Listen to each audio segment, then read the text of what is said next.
samples. So that is our volcano plot. You're welcome to use any of the plots. I recommend at least including 2 of the plots, but it really is what helps you best interpret the story your data is telling. So next we can move on to an MA plot. And an MA plot represents something slightly different. In MA plot, we actually get to see the expression level. On the x-axis, you'll see come up, the expression level is going to be on the x. You can see it's taking a minute to work. It's already kind of done in the console, but it hasn't popped up here. So an MA plot on the y-axis is fold change this time. So from the x-axis of the volcano plot, an MA plot uses that as the y-axis.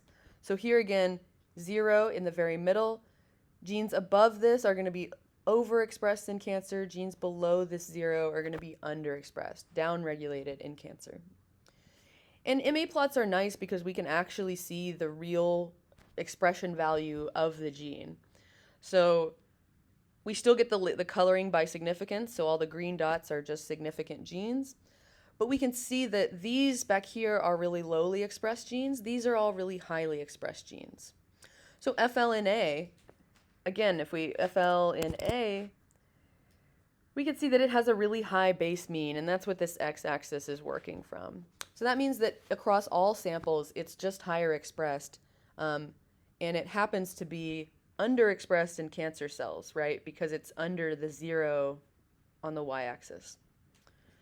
So FLNA, just as an example again, would be a very highly expressed gene, but one that is underexpressed in cancer, in this specific prostate cancer.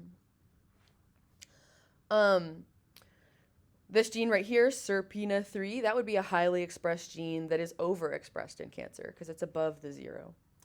So MA plots show us slightly something different. So again, you can choose whether to use a volcano plot or an MA plot, whatever helps your tell, the story that you would like to tell with this data. So those are, the plots so far that we've seen. Next is a kind of a different analysis. So a GO analysis and an enrichment analysis. GO stands for gene ontology. And this is, you can just, gene ontology. If you go to this website, this is the GO terms, GO projects. And so it's a major bioinformatics initiative to unify gene function and gene products across all species. So it categorizes what biological processes are genes involved in, what molecular processes are genes involved in, where in the cell are they working. So that's what this analysis does. It's a functional analysis. So we want to see what biological functions are differentially expressed, see what functions the genes that are differentially expressed are involved in. So first we need to just generate a list of our significant genes, and that's what we're doing here. And then this is the actual grouping analysis. So grouping is different than enrichment. Enrichment is a statistical process of testing for overrepresentation. So like, is a process or is a gene, are these differentially expressed genes more involved in, signaling or something, as opposed to the rest of the background data set. Grouping them by GO terms just groups them. No kind of overrepresentation analysis. So it will take a couple minutes to run because it is talking to this database here. And some interesting things that you may want to play around with is first changing this ONT option. So this ONT option I have set to BP. You can set it to BP, MF, or CC, and it shows here what those are. So BP is biological process, MF is molecular function, and CC is cellular component or cellular compartment. So you could play around with changing those. We can also play around with changing the levels. So the level refers to kind of how specific the groups are. So is it something like, involved in signaling generally, or is it, something that's involved in GTPase signaling specifically? The higher we put this number, the more specific it gets. So I recommend levels 2 to 5. Go terms can be fairly vague, though. A lot of times you'll see in RNA-seq analysis people putting a little too much faith in Go terms, and I just want to, make sure we're all thinking critically.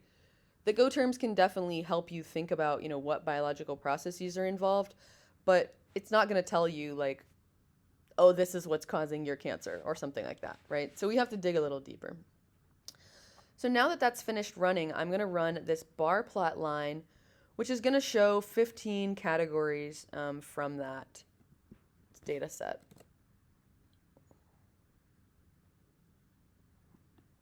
So again, you can see that these are all overwritten on each other. This is when you want to expand this plot. So you probably want to open up both the width and the height. So I'm just going to set them both at 600 and hope for the best. It's not updating the preview yet again, so I'm just going to save it and let it pop up. You can see that I still have these overwritten, so I'll need to go back and make it just a little bit bigger to be able to see it. So I'm going to make, this can stay at 600, but then I'm going to make the height 900 to make it a little bit bigger. And it's because I already made it, I'm just going to overwrite it. Okay, so this is great. This way we can actually read things and see what they are. And so this is on one of the levels, level 4 of biological processes. It's showing us that a lot of these differentially expressed genes are involved in developmental processes. And that makes sense, right? The prostate is a reproductive organ. So all of these processes it shows you a count of how many differentially expressed genes fall into these biological categories. You can see some are involved in the meiotic cell cycle, sperm egg recognition. A lot of these are just reproductive things. Let's change the level a little bit, or let's just see what it does if we change it to level. Actually, I'm going to leave the level the same, and I'm going to put molecular function here, MF, instead of BP, and I'm going to rerun that again. So I definitely recommend playing around with both the level and the ontology category there. And again, this is just grouping, so it's just, we can't say anything about whether, more of their genes are involved in reproductive processes than otherwise. We can only say that many of the differentially expressed genes are involved in reproductive processes. So a very slight change, but it really does matter in terms of what we're representing. So I'm going to make the bar plot now of this MF, and you can see that I have very different categories, right? It's telling me kind of more chemical categories of function. So you can play around with that and see what it shows. So now we can move on to the enrichment analysis, where we're actually saying, what are our differentially expressed genes overrepresented in terms of functional categories compared to a background data set? So our background data set we're setting up is all of the genes that mapped. So you wouldn't want to include genes that didn't map in the background, right? Because we're sort of not even thinking about them. So the most important part of an enrichment analysis is that it has to have a background gene set to compare the differentially expressed genes to. That's the enrichment part. And that's also why it has this statistical cutoff within this, because this is a statistical test. So I'm going to go ahead and run this because it'll take a minute. So you're welcome to use the Go grouping analysis or the enrichment analysis. Again, whatever helps you tell the story of your data the best.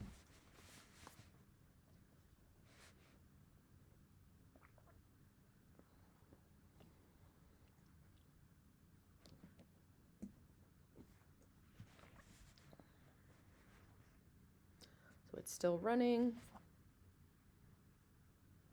And again, you can see this aunt category is still here, so you could play around with changing that. This one, interestingly, I don't think it gives you an option for level. Maybe it does, and I just missed it. Okay. Sometimes you can see what functions what options can go within a function by going up here and typing tab and seeing kind of what it tells you, but not super helpful right now. Or hovering over it sometimes.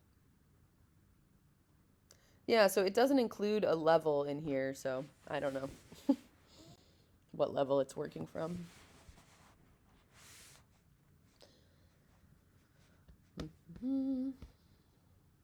Okay, so it finished running, and now it's created this enrichment variable, and we're going to plot it in a very similar way.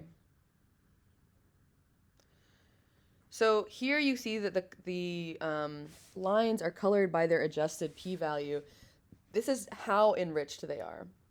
So the redder it is, the smaller the p-value, meaning they're more enriched. So let's zoom into this plot and take a look at it.